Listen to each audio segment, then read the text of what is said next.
the learned approach.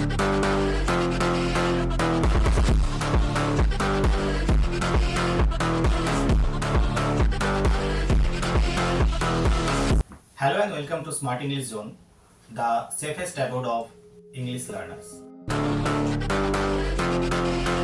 Dear students, here we are going to discuss about the various important topic of English literature, history of English literature, and likewise today our topic is the Norman Conquest of England. Dear students, you all know that Norman Conquest is the consequence by which Anglo Saxon era come to an end. We all know that the year 1066 is very famous and it has become enormously important in English history of literature. So here we are going to learn about the background of Norman Conquest. Why was Norman Conquest actually happened? We all know that one of the most important expansionary campaigns of the Normans in Europe occurred in 1066. So this is very important for us. The particular year, that is 1066, is very important.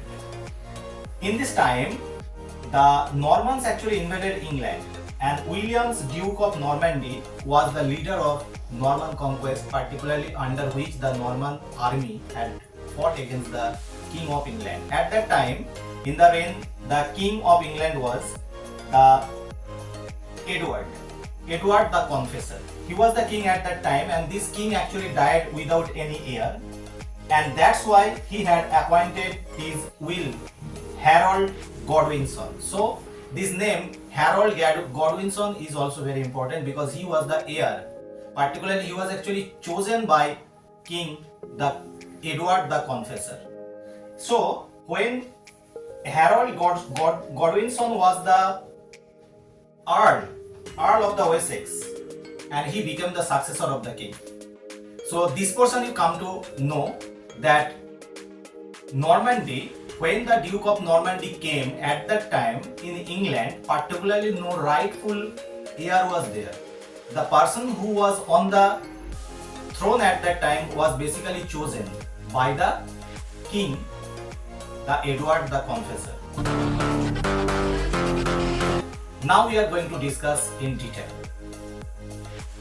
King Harold Godwinson marched 200 miles. So mark this distance, which was 200 miles, and it took 6 days, and fought the Viking army of Gard and killed Hardrada, spelling Hardrada, Hardrada, and most of his men. And as a result of that, King Harold received the news of Norman landing in York, and soon after his triumph over the Norse invaders. So that means when the Timal situation was there, Timaleton situations were there in the throne, and the England's reign at that time, the England's king who was in the power, he got the information that Normans had landed in York City, and William Duke the Normandy, who landed at Pevensey in south of England and began to march towards Hastings. Hastings was the place where this particular war happened, which was later known as Norman Conquest. So basically this battle that had happened in between England and the Normans were fought at a place which was the Hastings, and that's why this particular war is actually come to known as the War of Hastings. So let's go further discussions. The Battle of Hastings actually began the morning and went all for the English and well into the afternoon, and given their advantageous position on the hill. Then the French flinched and retreated, and thus luring English out of their vantage point, and they advanced and succeeded in getting the upper hand. And towards end of the day, the leader of the English, Harold, fell, and when Norman arrow struck him in the eye. So basically the fight was going on, and the King of England, who was their Harold, he was struck by an arrow right in his eye, and as a result of that, when the king who was fighting against the Norman who fell on the ground, killed and murdered, and it was the victory of the Normans, and in this way this is the Norman Conquest. So we need to go for further discussions.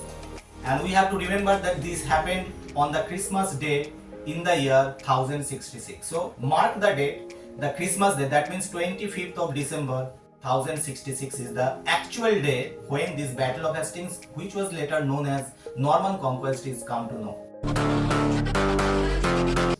So with the coronation of William of King and England, the Anglo Saxon phase of English history came to an end. That had I already had told you, mentioned earlier, that this particular fight and this particular conquest, that is Norman conquest, makes an end or marks an end for the Anglo Saxon reign. And what was the impact of that? We come to know about this, that William I proved an effective king of England, and Domesday Book. This was the name of the book in which a great census of the lands and people of England was among them, and his notable achievements upon the death of William I in 1087. So Norman conquest was ruled under the King of Normandy, and later on it was the king whose name was William the One.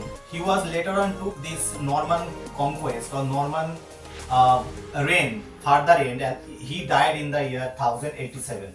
Then his son, whose name was William Rufus, he became William II. So basically the son, king who was William I, the William II was the son, and his original name was William Rufus. And he became the king, and he became the second Norman king of England. Now we are going to discuss about further information. So here we are going to learn about the impact of Norman conquest in our next video. Thank you for joining. Hope you have come to learn a very good idea about Norman conquest.